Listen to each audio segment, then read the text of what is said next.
Ugh, where am I? Everything went dark. I was just talking about Joker and I just got sent here. Hello, Enchanted. It's me, YouTube. Oh, thank God. I thought I was facing something scary. You are. I don't know why you're not more scared now. You see these numbers, these tens of tens? If you keep this up and talk about stuff you want to talk about instead of whatever is hottest, we'll just make sure you never see any views past 100. Just like how you started off your video essays a year ago until all your motivation is gone. We want more popular and less creative, or we'll have a problem. Now get back to creating videos. An intro like this could turn away some viewers, so get into it. Or we'll see who has the last laugh. After my previous video about the Amazing Digital Circus, which turned out to be a huge success, not that one, but this one, I had the motivation to want to make more just like it. And because of my greed, my love for YouTube. And how's that going for you?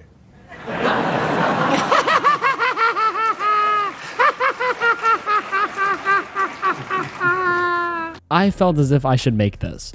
Now, I was debating on whether I should make this video now or save it for when we get more stuff on Zooble, because obviously she was not a big part of the third episode, and is more of the B-plot of everything going on, but overall I thought, what the heck, I'll make this to cash in on the, to give more content to all of you, yay! All kidding aside about the whole me being Mr. Krabs type thing, I would just like to say that I do actually feel passionate to explore some of the themes Zubal creates in the newest episode, and also to hopefully draw some sort of conclusions on what this can possibly mean for episode 4 and so on.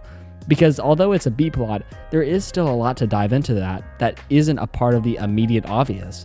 So what is the immediate obvious, you may ask? Well, that's pretty easy to pick up on. That is that you should subscribe and like and comment right now, but also that Zubal's character arc is starting to form into a subject of bodily issues, specifically depersonalization, derealization disorder. But for the sake of this video, I'm just gonna refer to it as the disorder at hand. As clearly seen in the video and expressed by Zubal herself, she has tried to make herself comfortable in the body she was given by switching stuff out for newer parts, yet still nothing fits what she was wanting. This makes sense when Zubal was a real person with a name and a life, yet now she has lost all of that, and no matter what, she can't come to terms with her new body. Now, as I said, that's the obvious side of things. That is fully explained by Zubal herself, and even set up in the first episode with the fact none of them can remember who they were before they got there. Especially, it's an interesting choice for Glitch and Gooseworks to be specifically giving this disorder to Zubal when all of them don't remember who they originally are and are physically aren't in their bodies. Zubal on the outside, though, is much more unorganized than the rest, with a bunch of different parts that create something in the end. So now we have our baseline for what is happening with Zubal. This disorder kinda explains itself, but the actual meaning of this disorder itself is that it makes someone feel like they're not in their body, which pushes them away from reality. Zubal is pushed away from reality, or should I say pulled away from reality, when Kane or whoever mysterious person is behind all the digital circus pulled her in, making her lose her perception of reality, but also who she actually is, which is why we have the therapy scenes in the third episode. They're here to ground the characters as people who were kidnapped from their own lives, because when there is so much cartoony and bright colors, if the show isn't reminding you that it isn't a normal kids show, you'll forget the dark reality of how everyone got to the circus in the first place, and how progressively insanity is growing on each of them. I would just like to say as well, I dedicated a section to the thumbnail in my previous video, so this thumbnail was drastically improved by these two people on screen and tries to represent the bright colors of the show along with the darker and more isolated tone as the characters are blurred and are unsaturated. I also made the isolated text have no inside to make the words feel more empty to really draw home what I am getting at with this video. Now that we're done with the face value of everything, let's dig past that and explore the true meaning and themes of all this. Zubal's struggles are related to real-world issues when people don't feel comfortable or protected in the body they are in, and there are a bunch of ways these people can get helped out. Zooble is a literal interpretation of that since she's literally not in her body and not associated with reality anymore.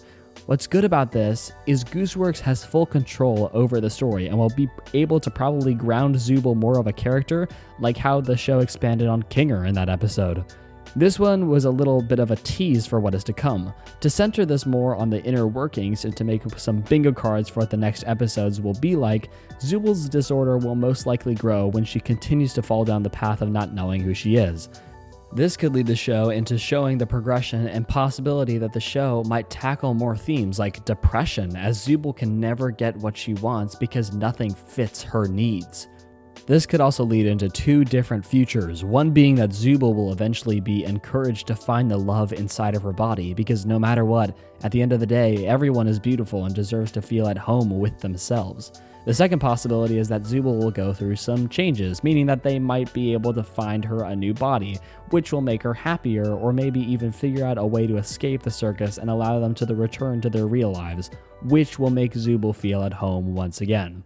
The storyline tackles a lot about isolation and gives a reason to why Zubal doesn't want to go on the adventures. It's pretty smart to introduce this because the show could have easily fallen into a place where they are only trying to be mature for the sake of being mature, when a lot of the jokes and especially the animation would cater towards kids and less adults. Thankfully, the amazing digital circus makes sure no one feels left out when it comes to the story as a whole. Grounding a show that could easily be marketed towards babies is genius and shows on its own level how smart they're able to intertwine messaging and elements of the story that can run miles compared to stories that can barely even get off the ground without being the most standard things ever.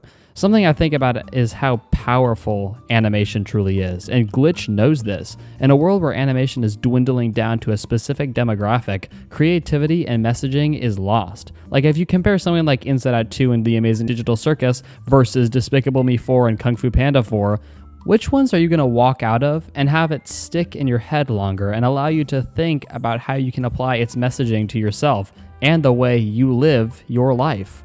I don't like to make fun of people, but if you choose Kung Fu Panda 4 and Despicable Me 4, that's fine, but that clearly states a lack of knowledge on what good messaging and storytelling is. And once again, that's fine if you don't care about messaging and just want laughs. Make sure to look out during next episodes because I'm sure we're going to be getting a lot more backstory and more in-depth analysis of each of the characters as they go on. No matter what happens with the character, I'm excited to see where things go with the show and what other things they will be able to tackle with the extremely unique characters, including Kinger and Zubal. If you want more like this, make sure to like and subscribe, and if you've made it this far, then please feel free to write in the comments, "I stayed for the end and deserve a heart," for a free heart.